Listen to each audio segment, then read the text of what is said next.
Fala pessoal, estamos iniciando mais um programa Provocações Esportivas.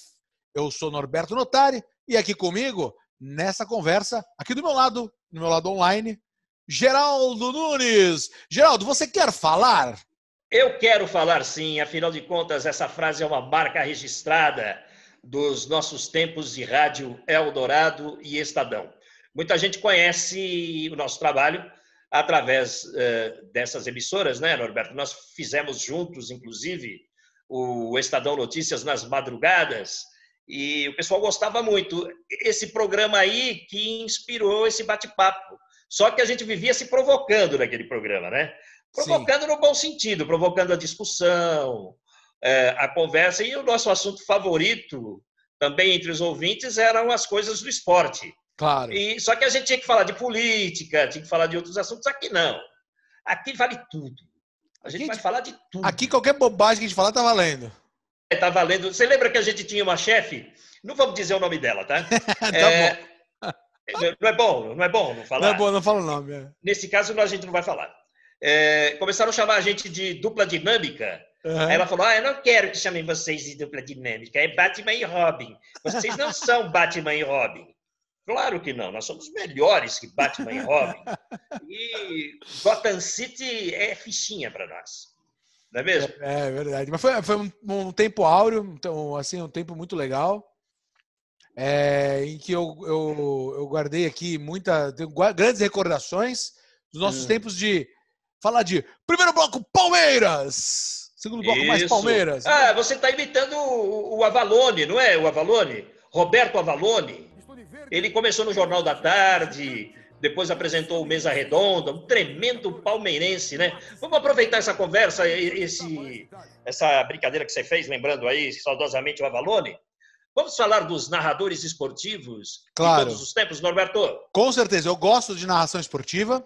Não sou não sou um cara que fico prestando tanto, assim, mas assim, para mim, vale o negócio. Eu quero fazer algumas menções de narrações que marcaram a minha época. E eu quero que você fale. Quero que você fale. Quando você fizer a menção, você também já imita o cara. Ah, tá. Falou? Teve uma narração do protagonista da narração esportiva no Brasil. Né? Você vai depois falar sobre ele.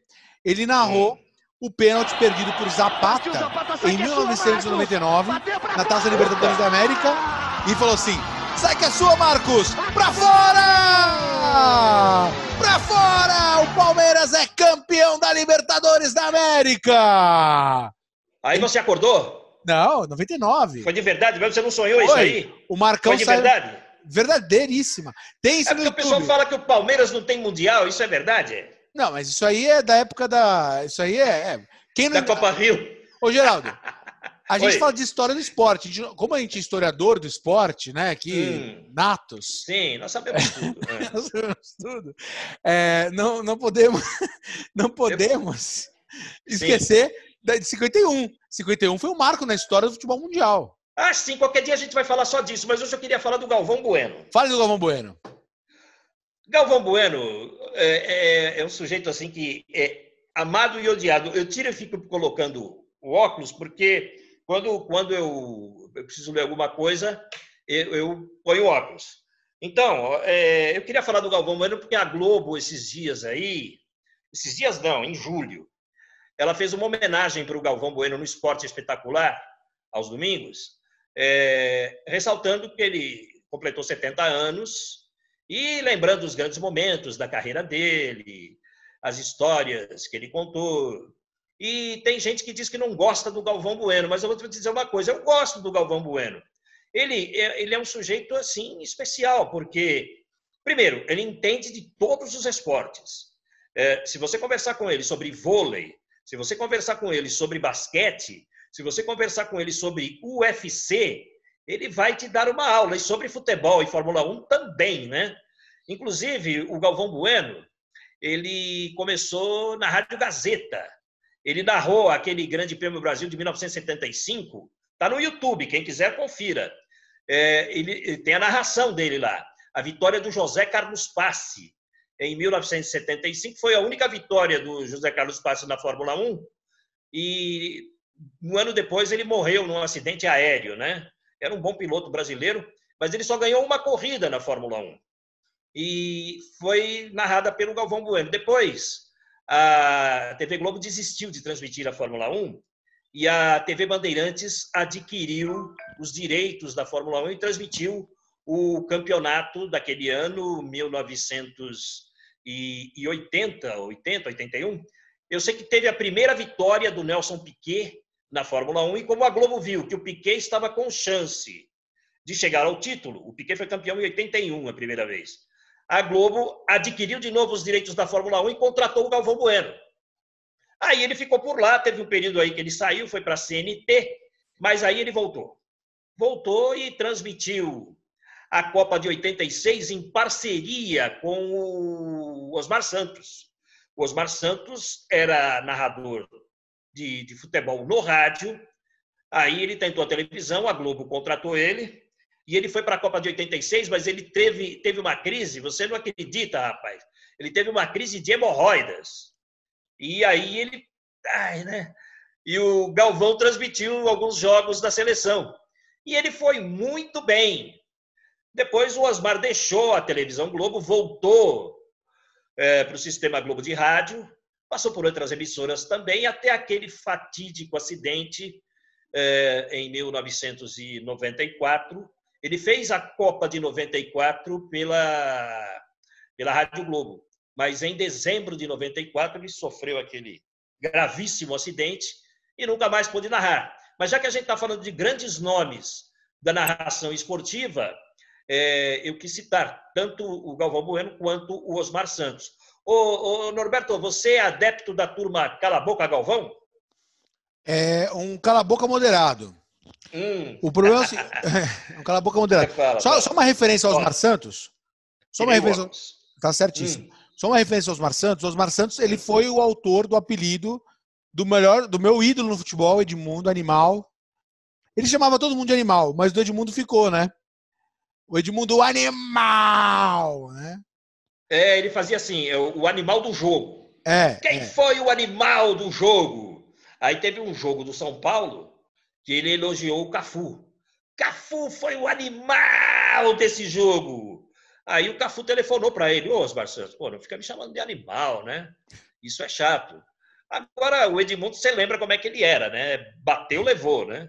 E aí, todo o jogo do Palmeiras, quem que era o animal do jogo? Edmundo. Era o Edmundo. E aí ficou, até hoje a turma chama. O Edmundo agora é comentarista esportivo, né? Aliás, indico para todo mundo aqui a obra do Sérgio Xavier, Edmundo Instinto Animal. Maravilhosa. Bom, é legal que você tem o livro. Tenho, claro. Geraldo, legal que você... diga lá. De narrador esportivo, Galvão Bueno, gosto, passa emoção, tem uma história com a seleção brasileira, né? Ele faz parte. Para mim, ele está sempre convocado na seleção brasileira, né? Todo técnico convoca o Galvão Bueno, né? Mas assim, ele... Às vezes a seleção precisa de uma crítica.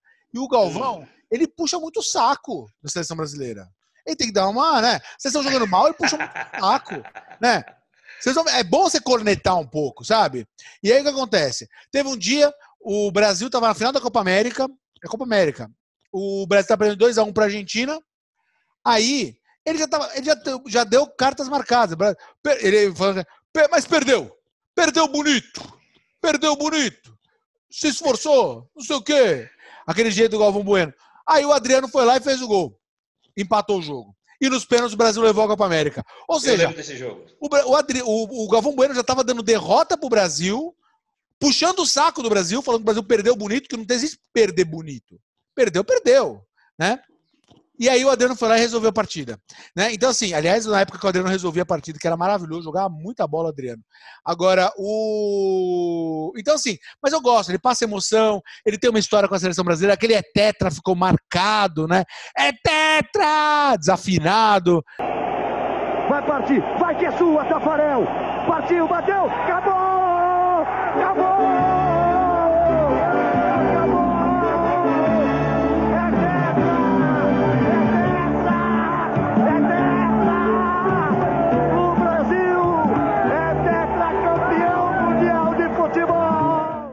gosto do Galvão Bueno, tenho o meu respeito pela história dele no futebol brasileiro, a ligação dele com a seleção brasileira, mas tenho as minhas ressalvas. Algumas vezes eu acho que ele precisa dar uma maneirada na puxação de sardinha, Geraldo Nunes.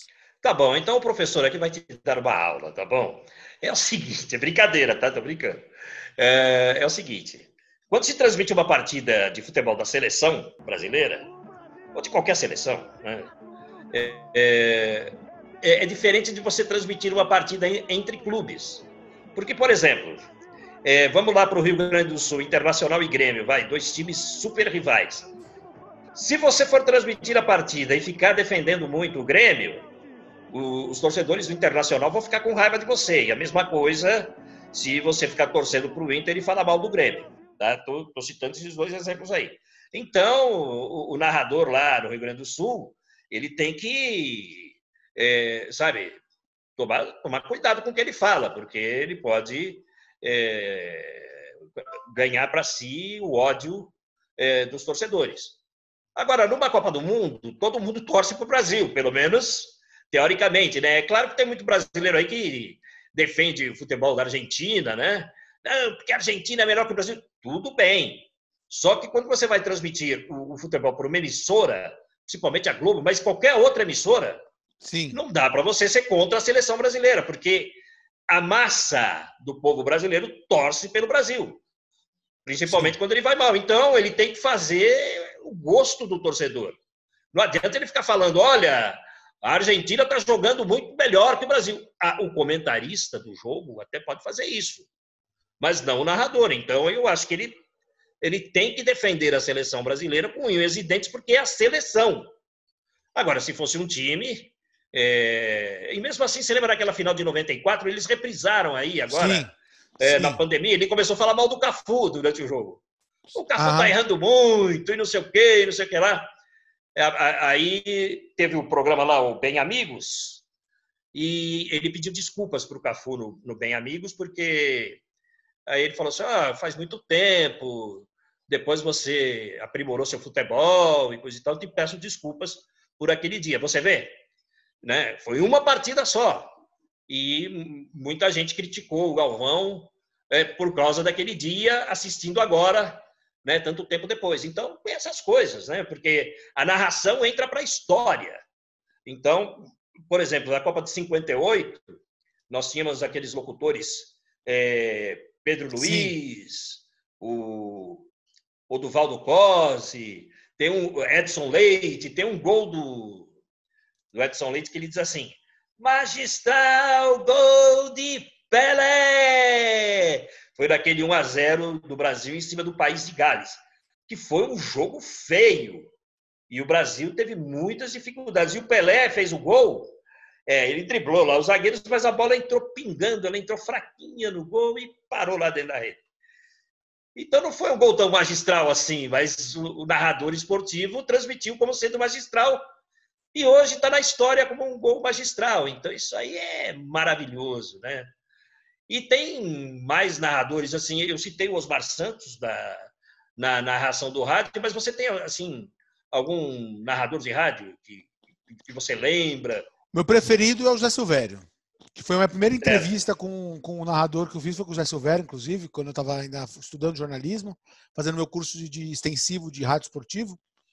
E o Silvério, eu me lembro que quando eu perguntei para ele, você não gostaria, porque ele chegou a narrar na TV, se não me engano foi na TV Manchete, eu tenho certeza. O Zé Silvério chegou a narrar na TV, mas não me lembro. Mas ficou pouco tempo. Aí voltou pro rádio, ficou no rádio. Aí uma vez que eu perguntei para ele assim, Silvério, você não gostaria de um dia treinar, de você narrar na TV? Ele falou assim, olha, para se destacar na TV hoje, só tem um nome que hoje tem muito peso. E para poder fazer mais sucesso que ele, teria que matá-lo. Então, assim, dizendo que o Galvão Bueno já é uma unanimidade, né, Geraldo? Na TV brasileira. Então, assim, eu, sinceramente, na TV, eu não tenho nenhum nome assim, nossa, que me marcou. O melhor narrador. Não, eu gosto do Galvão, todo, assistia tranquilo, não tem não gosto de ouvir, não. Eu gosto hoje, no rádio, eu sempre gostei do Zé Silvério, né? Sempre gostei mais do Zé Silvério. Quero fazer aqui uma menção ao Reinaldo Costa, que a gente trabalhou com ele.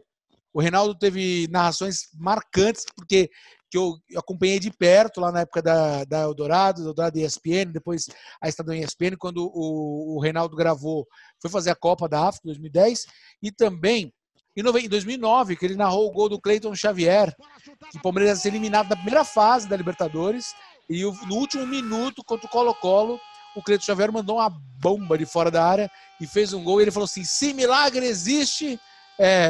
Então, assim, foi uma narração histórica do Reinaldo, gosto muito dessa narração. Na TV hoje, eu gosto muito do Milton Leite e do Gustavo Villani, que também, curiosamente, duas pessoas que nós já atuamos juntos também na rádio. Mas o Galvão... Só que tem um negócio, na década de 90, na TV teve profissionais que me marcaram na narração, que é o caso do Silvio Luiz, né? Que mais um gol brasileiro. Foi. Gostava do Silvio Luiz. E do Januário de Oliveira, que eu assisti aquele compacto da TV Bandeirantes. Sei. E passavam os jogos do Campeonato Carioca.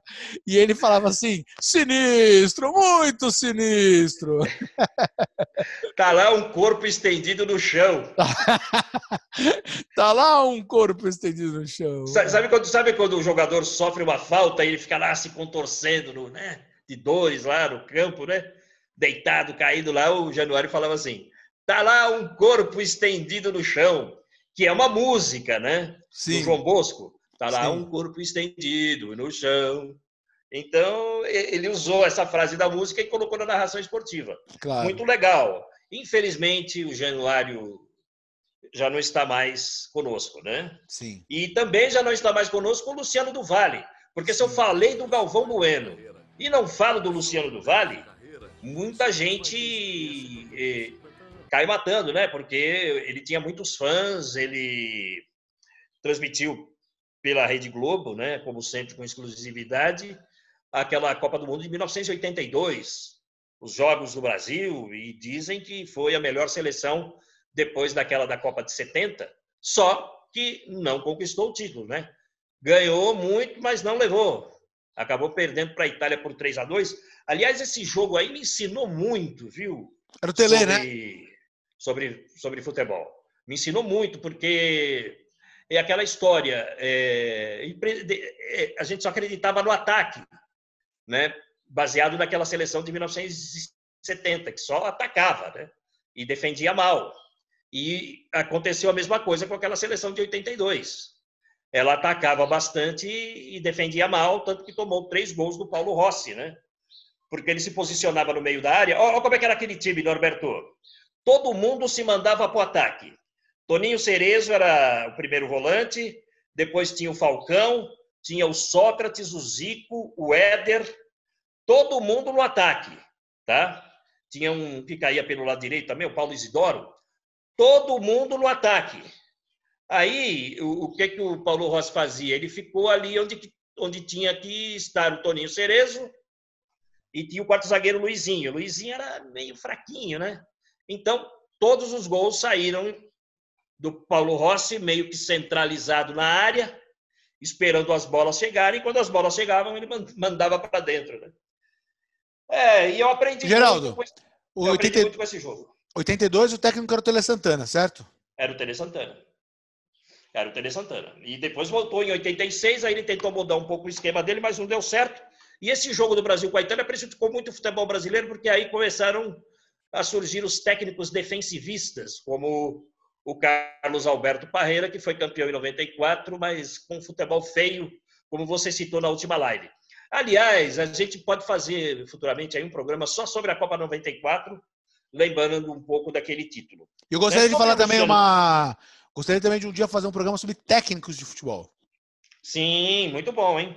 O Luciano do Vale, ele nasceu em 4 de julho de 47 e morreu em 19 de abril de 2014, em Uberlândia, quando ia acontecer um jogo lá da seleção brasileira, né? Então, e ele tinha o Show do Esporte, a Faixa Nobre do Esporte, ele tinha um consórcio com a televisão Bandeirantes, chamava Consórcio Luque Bandeirantes. Sim. E através desse consórcio Luque Bandeirantes, ele promoveu o Maguila, aquele lutador de boxe, né? Sim. E o Maguila chegou a desafiar lutadores norte-americanos, ele foi campeão sul-americano dos pesos pesados, quer dizer, ele fez muita coisa pelo esporte, de um modo geral, o Luciano do Vale. Deixa eu ver, na listinha aqui que eu fiz, Silvio Luiz, que você já citou, mas eu quero imitá-lo um pouco também, Fiore Giliotti e Valdir Amaral, que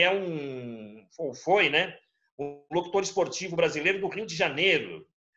Nasceu em 17 de outubro de 26 e morreu em 7 de outubro de 1997. Eu tenho uma gravação do Valdir Amaral narrando pela Globo do Rio o milésimo gol do Pelé. Né? Então, é uma menção que eu queria fazer também por aqueles que nos acompanham no Rio de Janeiro e que certamente estão pedindo que a gente fale do pessoal do Rio, que tem muita gente boa lá também. Então, eu já citei o Valdir Amaral. Agora, como você falou do Silvio Luiz, eu gosto muito de imitar o Silvio Luiz. Quando começa a partida, ele diz assim: está valendo! Foi ele!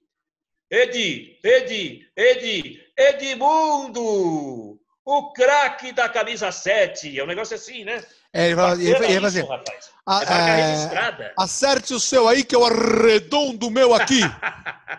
Não tem essa também? Acerte o seu daí, o seu relógio, né?